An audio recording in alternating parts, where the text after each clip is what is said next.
Bem-vindos de volta às praias do Oceano Cósmico. Uma imensidão de espaço e tempo, uma vastidão, em grande parte desconhecida. Nosso destino final são os mundos que a ciência ainda pode revelar. Vamos fazer um passeio por uma rede subterrânea mundial, desconhecida por todos nós. Eu vou contar uma história real, de primeiro contato. Vamos conhecer algumas das pessoas mais corajosas que já viveram no planeta. E vamos nos aventurar no futuro ainda possível, nos lares de nossos descendentes distantes entre as estrelas. A ciência pode nos levar através dessa vastidão, mas sem imaginação, não vamos a lugar algum. Nossa nave da imaginação é impulsionada por 2 motores, ceticismo e surpresa. Ela é guiada por um conjunto de regras simples que definem a ciência e a tornam tão poderosa. Teste ideias, experimentando e observando. Utilize como base as ideias que passam no teste. Rejeite as que fracassam. Siga as evidências onde quer que elas nos levem e questione tudo. Leve essas regras a sério e o cosmos será seu. Venha comigo.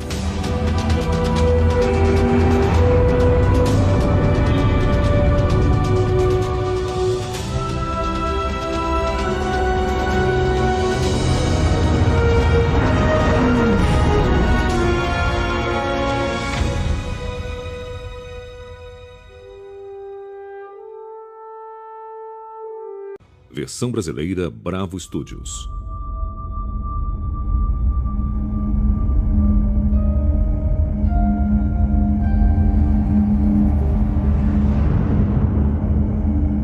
Nossa nave da imaginação pode nos levar a qualquer ponto no espaço e no tempo. O cosmos está bem diante de nós. Se quiser ver o passado, olhe para baixo.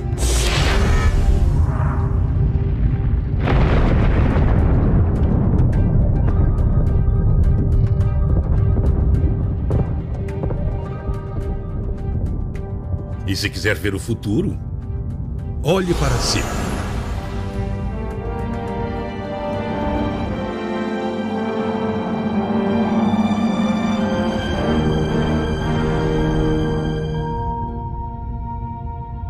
Nessa viagem, vamos para uma galáxia distante.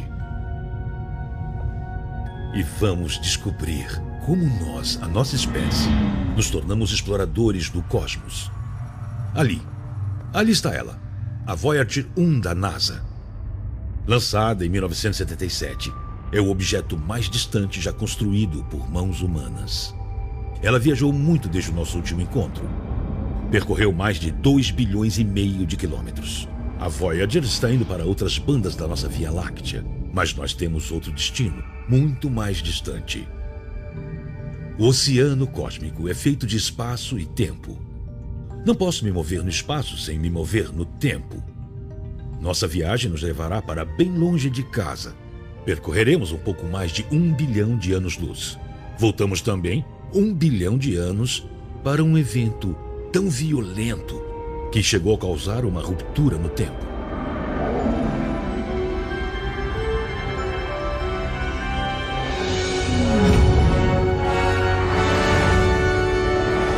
Estamos chegando perto do nosso destino. Foi isso que viemos ver. Estes 2 buracos negros nasceram do impacto entre 2 estrelas gigantescas. E eles têm dançado um tango gravitacional desde então, por milhões de anos. Viemos ver o clímax. Quando esses 2 colidirem, vão provocar um tsunami espaço-temporal que vai esticar e comprimir o espaço em todas as direções e vai desacelerar o tempo antes de acelerar e desacelerar novamente.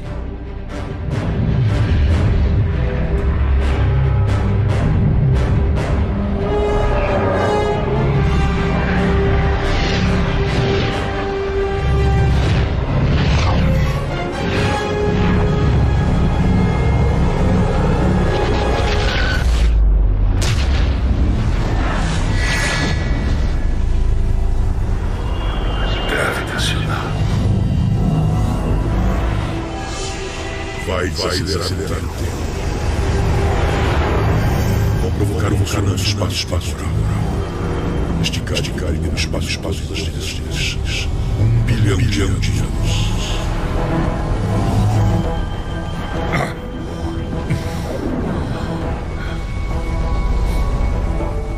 O que um evento que aconteceu há mais de 1 bilhão de anos-luz tem a ver conosco hoje? Albert Einstein foi o primeiro a entender que a matéria pode provocar ondulações no espaço-tempo. Ele imaginou que explosões catastróficas de matéria deveriam criar algo muito maior do que ondulações, grandes ondas gravitacionais. Você está me vendo e me ouvindo agora, em qualquer que seja o dispositivo, porque encontramos uma forma de manipular o espectro eletromagnético. Se aprendermos a surfar nessas ondas gravitacionais da mesma forma como fazemos com as eletromagnéticas, quem sabe? É tão imprevisível como se os cientistas que experimentavam com a eletricidade no século XIX tentassem fazer previsões sobre o mundo moderno. Cosmólogos previram a existência dos buracos negros. As ondas gravitacionais são a primeira prova direta de que os buracos negros são reais. Mas elas também podem nos dar uma nova forma de conhecer e explorar o cosmos. Podemos somá-las a outros meios que os cientistas criaram para penetrar no grande oceano escuro. Todos os tipos de luzes que usamos. Raios gama. Raios X. Ultravioleta. Infravermelha. Micro-ondas. Ondas de rádio. E a luz visível. Essa nova forma de investigar o cosmos pode nos ajudar a descobrir um dia o que acontece dentro dos buracos negros e de outros lugares ocultos que compõem a maior parte do universo. E se pudéssemos detectar as ondas gravitacionais causadas pelo primeiro momento da criação, o nascimento do cosmos? E se pudéssemos ampliar a nossa visão para ver toda a passagem de 14 bilhões de anos de evolução cósmica?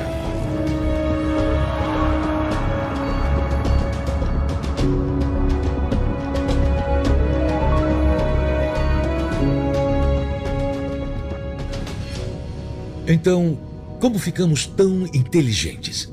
Sabemos um pouco sobre a evolução da nossa espécie. Mas como a mente humana evolui? De onde vem essa ambição louca de trilhar o caminho das estrelas? Como nos tornamos um meio de autoconhecimento para o universo? Começou bem ali.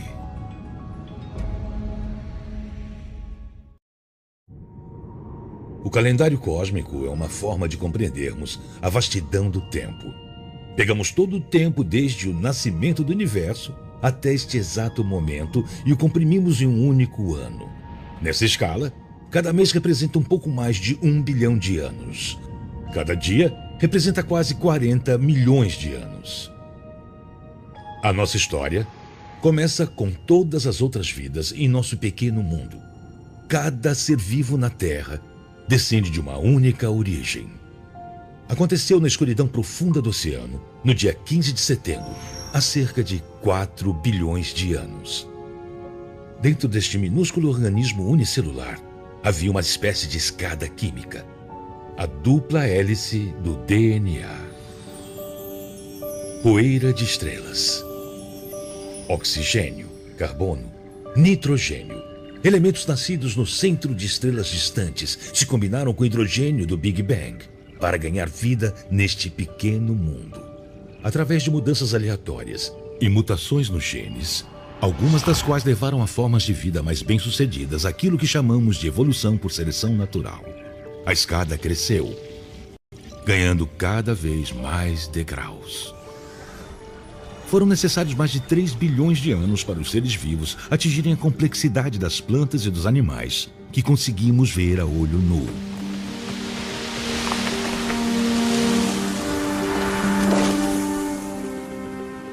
Se o calendário cósmico tivesse feriados, certamente o dia 26 de dezembro seria um deles. Em algum momento nesse dia, há cerca de 200 milhões de anos, surgiram os primeiros mamíferos. Eles trouxeram um novo componente à vida na Terra, o neocórtex. No período Triássico, esse animal não teria muitas chances. Mas os dinossauros que aterrorizavam os mamíferos foram extintos. Foi a evolução do neocórtex em pequenas criaturas que sabiam se esconder, como esta aqui, que permitiu que seus descendentes tomassem o planeta. Os mamíferos trouxeram outra coisa nova. Eles amamentavam. Cuidavam dos filhotes. E havia amor. Dia das Mães, no calendário cósmico.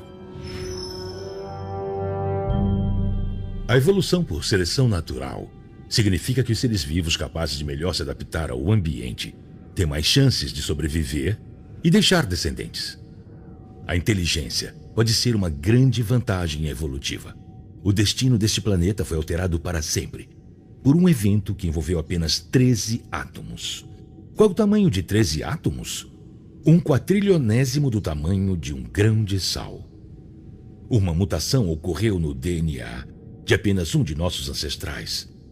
Toda a fonte da autoestima, tudo o que aprendemos e construímos, pode se resumir a nada mais do que isso: um par de bases, de um único gene. Um único degrau programou o neocórtex para crescer ainda mais e se dobrar mais intensamente. Pode ter sido um choque aleatório de um raio cósmico ou um simples erro na transmissão de uma célula a outra. O que quer que tenha sido, levou a uma mudança em nossa espécie que acabou afetando todas as outras formas de vida na Terra. Aconteceu no final do dia, na véspera do ano novo do nosso calendário cósmico.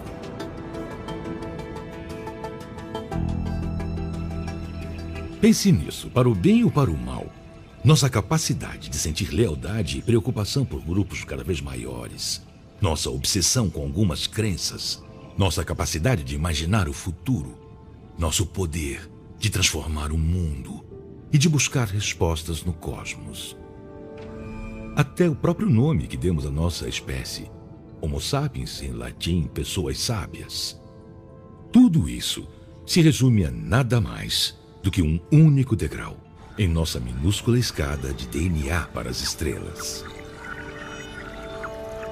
Durante boa parte da última hora do calendário cósmico, com exceção do último minuto, nossos ancestrais eram caçadores e coletores, vivendo em pequenos grupos.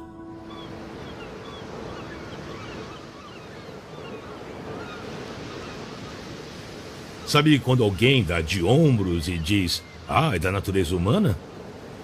Isso me intriga. Geralmente é para falar de nossa ganância, nossa arrogância, nossa violência. Mas nós somos humanos há pelo menos algumas centenas de milhares de anos. Em grande parte desse tempo, nós não éramos assim. Como sabemos? Pelos relatos de exploradores e antropólogos que encontraram sociedades caçadoras-coletoras ao longo de 4 séculos. É claro que existem exceções, principalmente em momentos de escassez extrema. Mas o consenso esmagador mostra que os humanos viviam em relativa harmonia entre si e com seu ambiente. Nós partilhávamos o pouco que tínhamos porque sabíamos que a nossa sobrevivência dependia do coletivo. Não colocávamos a riqueza acima de nossas necessidades, porque muitas posses apenas atrasariam o nosso deslocamento. Éramos diferentes dos nossos ancestrais primatas não humanos, cujos machos alfa usavam a força para mostrar dominância.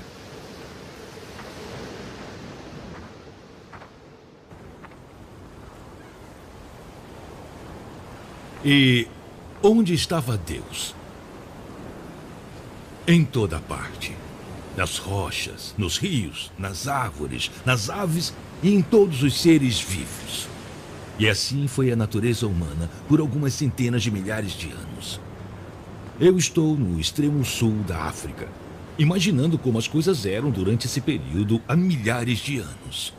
Na época, a África era o lar de todos os Homo sapiens do mundo. Todos os 10.000 Homo sapiens. Se você fosse um extraterrestre numa missão de exploração, poderia ter nos considerado uma espécie ameaçada. Mas em pouco tempo nós seremos 10 bilhões. O que houve? Como nós nos tornamos a espécie que ocupou o mundo todo e hoje viaja pelo espaço?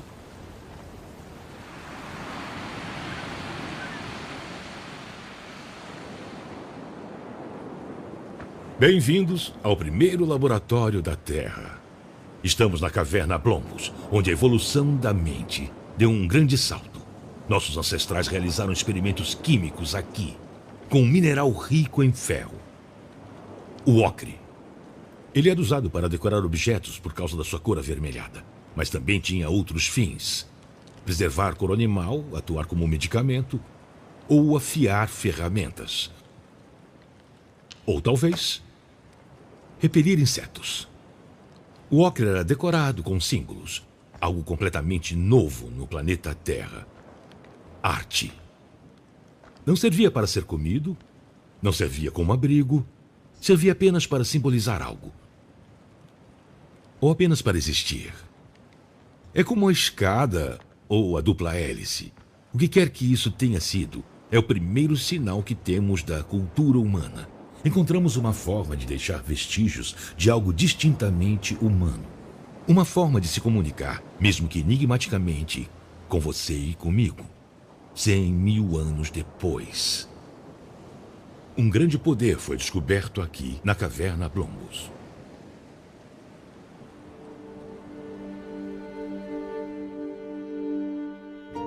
"25 segundos cósmicos antes da meia-noite.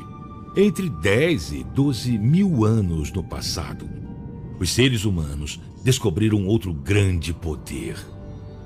Em vez de procurar a comida, aprendemos a cultivá-la na Terra. Isso mudou tudo. Nossos ancestrais fizeram outra coisa que nunca tinham feito antes. Inventaram novas ferramentas, tecnologia, para plantar e tirar comida da terra. Eles deixaram de ser nômades e passaram a viver em locais fechados. Nossa relação com a natureza e uns com os outros nunca mais seria a mesma. Essa revolução agrícola, a domesticação de plantas e animais, é a mãe de todas as revoluções, porque todas as outras remontam a ela. Suas consequências vão muito além até mesmo do nosso próprio momento no tempo. Como a maioria das revoluções, esta trouxe mudanças que foram ao mesmo tempo ótimas e terríveis. Havia um novo conceito no mundo: lar. Um local específico no planeta, onde nós e nossos ancestrais nascemos e ainda moramos. E com o tempo, esses assentamentos cresceram, até cerca de 20 segundos cósmicos atrás, ou por volta de 7.000 antes da Era Comum.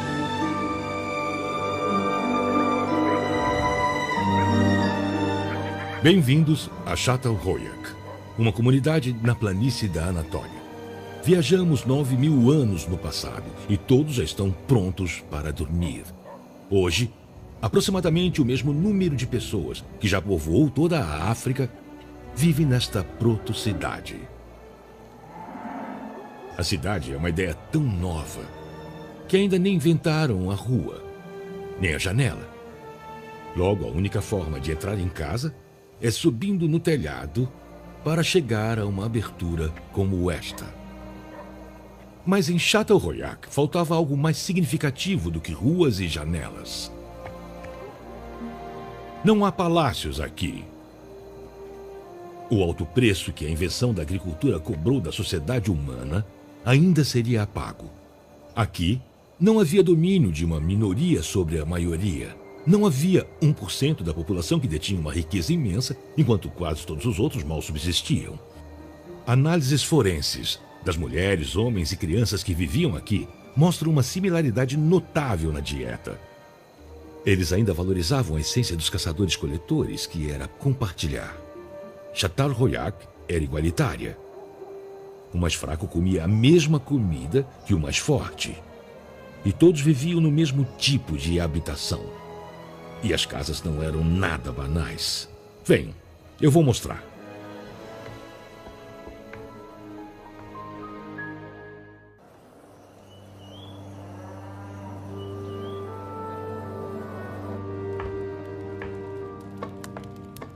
Assim, era uma casa típica em uma das primeiras cidades, Çatalhöyük, onde hoje é a Turquia. Era exatamente assim há 9.000 anos. Eles eram muito parecidos conosco. Este pedaço de vidro vulcânico chamado obsidiana. Dava um espelho excelente. Se pudéssemos encontrar uma forma de ver todas as coisas que já foram refletidas aqui. Esta casa abrigou uma grande família que tinha de 7 a 10 pessoas. Todas as casas tinham plantas semelhantes. Quarto, sala de estar, cozinha. Cabeças de auroques. Os moradores de Çatalhöyük eram apaixonados por decoração. As casas eram ricamente adornadas, com dentes, ossos e peles de animais. O ocre, utilizado pelos nossos ancestrais na África cerca de 100 mil anos antes, era a tinta preferida dos decoradores de Çatalhöyük.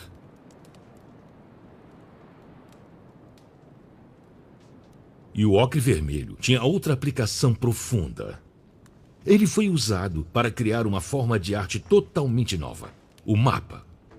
Pela primeira vez na história, os seres humanos criaram uma representação bidimensional de sua localização no espaço e no tempo. Aqui fica minha casa em relação ao vulcão. E com alguns traços mágicos, o artista enviou uma mensagem que atravessou 9.000 anos. Eu estava aqui quando o vulcão acordou.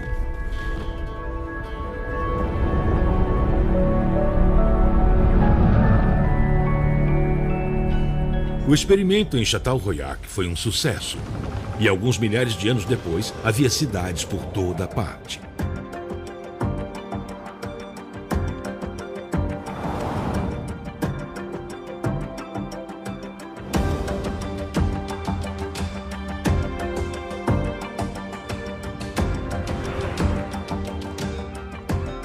Quando tipos diferentes de pessoas se reúnem em um único lugar, ideias são trocadas e surgem novas possibilidades. A cidade é uma espécie de cérebro, criando e processando novas ideias. Aqui, na cidade de Amsterdã, no século XVII, cidadãos do Velho e do Novo Mundo interagiam como nunca tinham feito antes. E havia uma liberdade de pensamento sem precedentes. Essas condições criaram a Era de Ouro da ciência e da arte. Na Itália, Giordano Bruno proclamou a existência de outros mundos. E por isso, foi submetido ao sofrimento. Mas apenas 50 anos depois, na Holanda, o astrônomo Christian Huygens, que defendeu as mesmas crenças, foi coberto de honrarias. A luz era um tema predominante na época. A chama da livre curiosidade humana. E a luz lançada pela Europa sobre reinos outrora ocultos em nosso planeta. A luz que permeava as pinturas da época, em especial o trabalho de Vermeer. E a luz como objeto de investigação científica. Gerações de comerciantes de tecidos utilizavam lentes para examinar o número de fios usados em suas mercadorias. Na Amsterdã da época, viviam 3 homens cuja paixão pela luz os inspirou a usar esse dispositivo antigo de uma forma totalmente diferente. Eles apontaram as lentes dos mercadores de tecido para objetos que ninguém nunca tinha imaginado ver de perto. Eles abriram uma janela, uma abertura para encontrar e explorar novos mundos. Anthony van Leeuwenhoek usou uma única lente para revelar um populoso microcosmo numa única gota de água.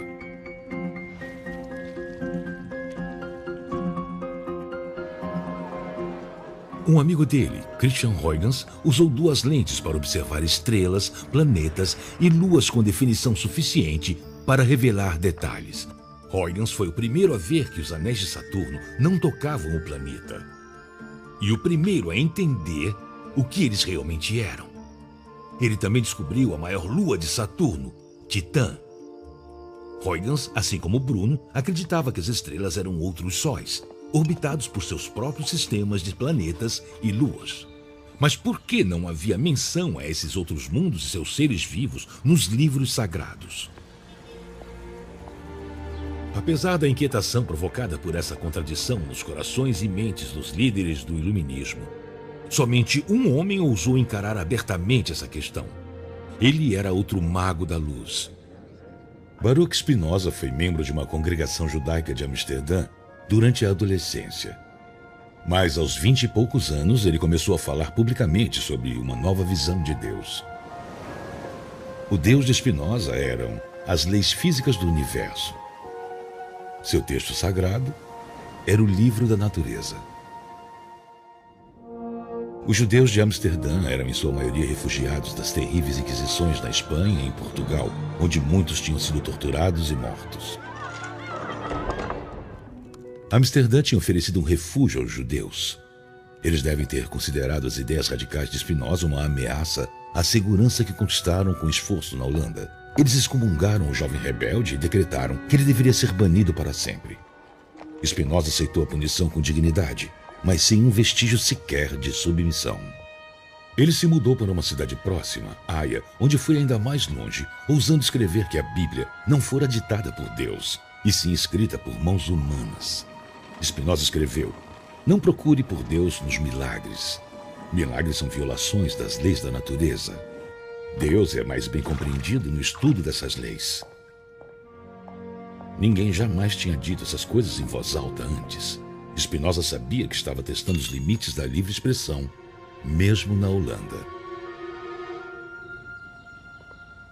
Para ele, uma religião estatal oficial estava além da coerção espiritual do indivíduo.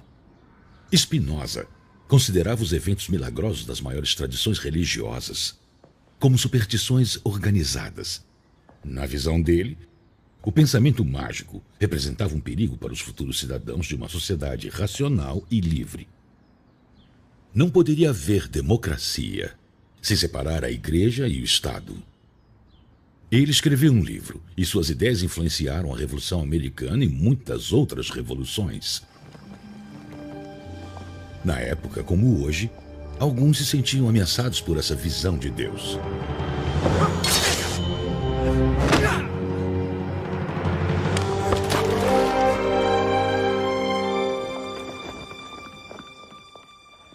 Spinoza continuou escrevendo e falando sobre sua visão revolucionária de Deus, sempre usando sua capa cortada como uma medalha de honra. Ele morreu aos 44 anos, possivelmente como resultado de anos inalando partículas de vidro enquanto lixava lentes para fazer microscópios e telescópios. 250 anos depois, outro homem apaixonado pela luz fez uma visita ao pequeno escritório que tinha sido preservado como um testamento da grande influência da filosofia de Spinoza. Este homem, mundialmente famoso por descobrir uma nova lei da natureza, era muitas vezes indagado se acreditava em Deus. Albert Einstein respondia: "Eu acredito no Deus de Spinoza, que se revela na harmonia de tudo o que existe." A nossa compreensão das leis da natureza foi muito além dos maiores sonhos de Spinoza e até mesmo de Einstein. Mas existe uma lei da natureza que nos parece incompreensível. No livro da natureza existe uma parábola sobre uma antiga aliança entre dois reinos e aqueles que os destruiriam.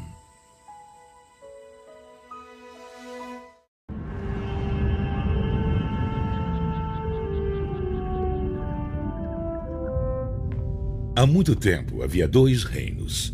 Uma aliança foi formada entre eles. Uma aliança que traria riquezas imensuráveis a ambos. Uma parceria que duraria mais de 100 milhões de anos. E então, um novo tipo de ser evoluiu em um dos dois reinos. Seus descendentes saquearam as riquezas e violaram a aliança. Arrogantes, eles se tornaram um perigo letal para os dois reinos e para si mesmos.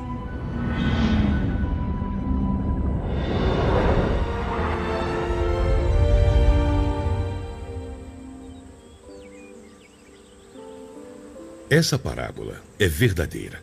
É a história de dois dos 6 reinos da Terra. Os reinos animal e vegetal. Não é fácil ser verde. O sexo é difícil quando não dá para sair do lugar. Não há flerte. É só ficar parado e lançar as sementes ao vento. Literalmente. É só esperar o vento soprar. Com sorte, parte do seu pólen será levado pelo vento e pousará na parte reprodutiva de outra planta. As plantas ficaram nesse jogo de azar por algumas centenas de milhares de anos, até que os insetos evoluíram e viraram cupidos. O resultado foi um dos grandes casamentos coevolutivos na história da vida. O inseto visita uma flor para fazer uma refeição de pólen rico em proteínas. Inevitavelmente, parte do pólen adere ao corpo do inseto. O inseto visita outra flor, levando consigo as sobras da refeição. Esse pólen fertiliza a outra flor, possibilitando a sua reprodução.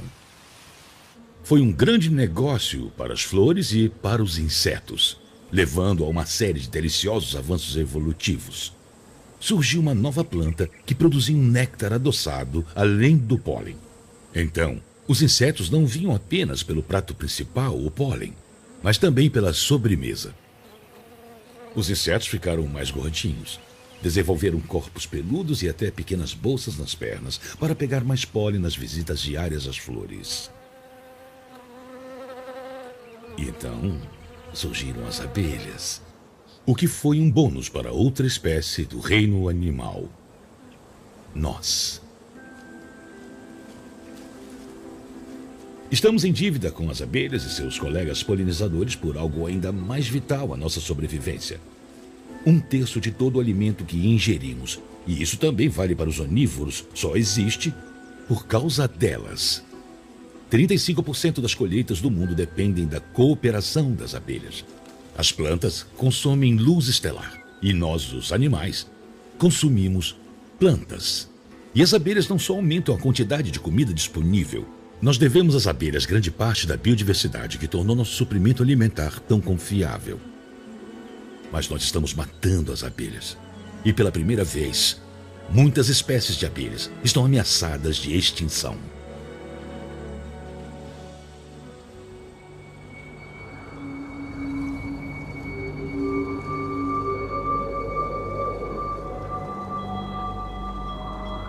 Vocês devem imaginar onde vamos parar.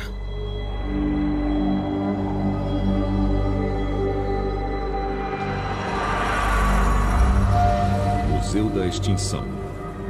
A bênção e a maldição da invenção da agricultura nos trouxeram aqui, ao Museu da Extinção.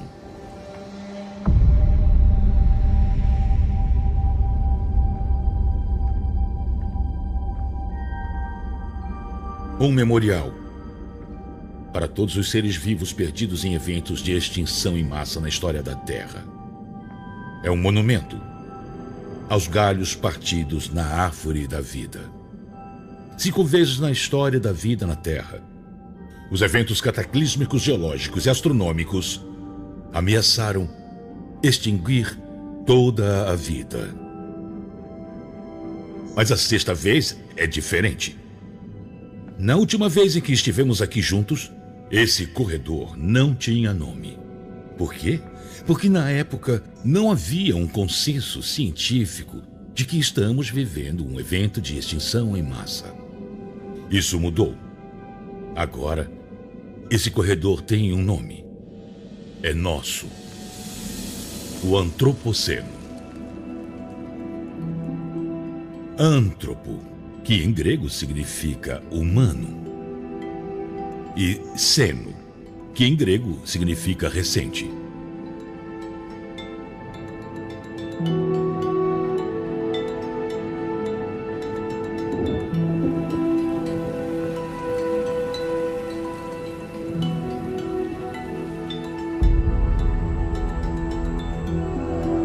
Estas são as espécies que caçamos até a extinção, quando éramos nômades, incluindo nossos próprios primos, os Neandertais.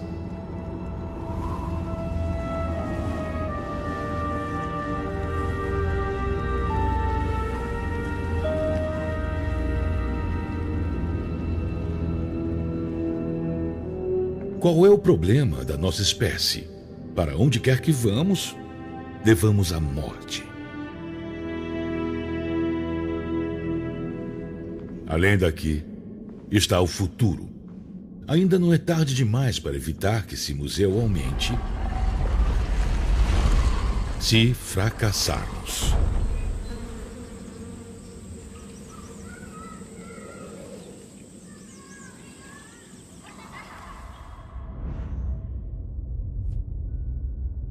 Mas se tivermos sucesso, venham comigo.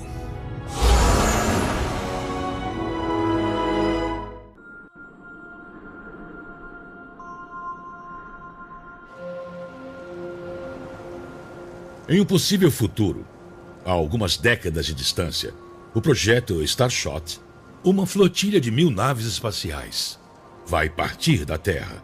Esta parte do deserto do Atacama, a oeste da Cordilheira dos Andes, é tão seca que na história documentada nunca choveu aqui. E isso é ótimo, porque vamos precisar do mais límpido dos céus.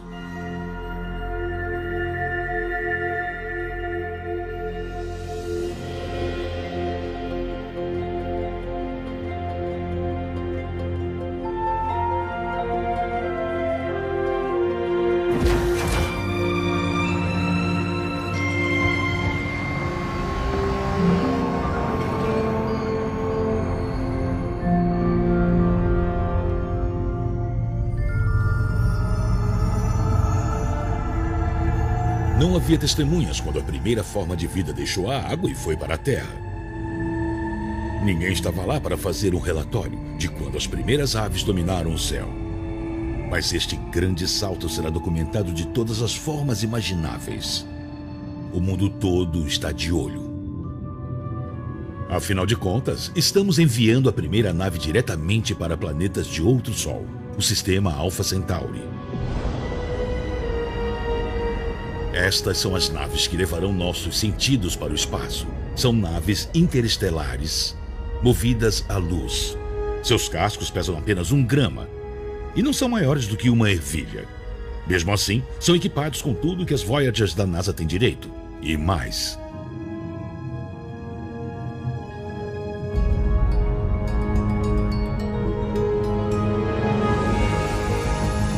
Quando a primeira luz for acionada no conjunto de propulsores a laser, a nave espacial vai acelerar de 0 a 20% da velocidade da luz em poucos minutos.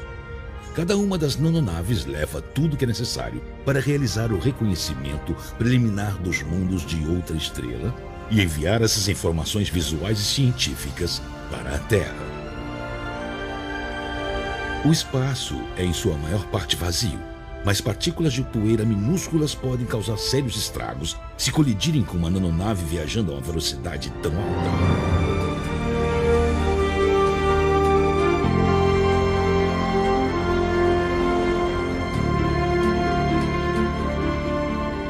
Também é por esse motivo que estamos mandando tantas.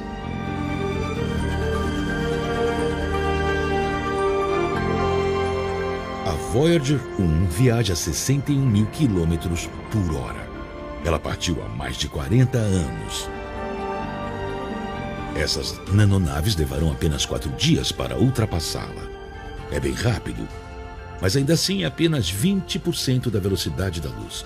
Próxima Centauri fica a 4 anos-luz de distância. É uma viagem de 20 anos só de ida. Orbitando Próxima Centauri na zona habitável, existe um mundo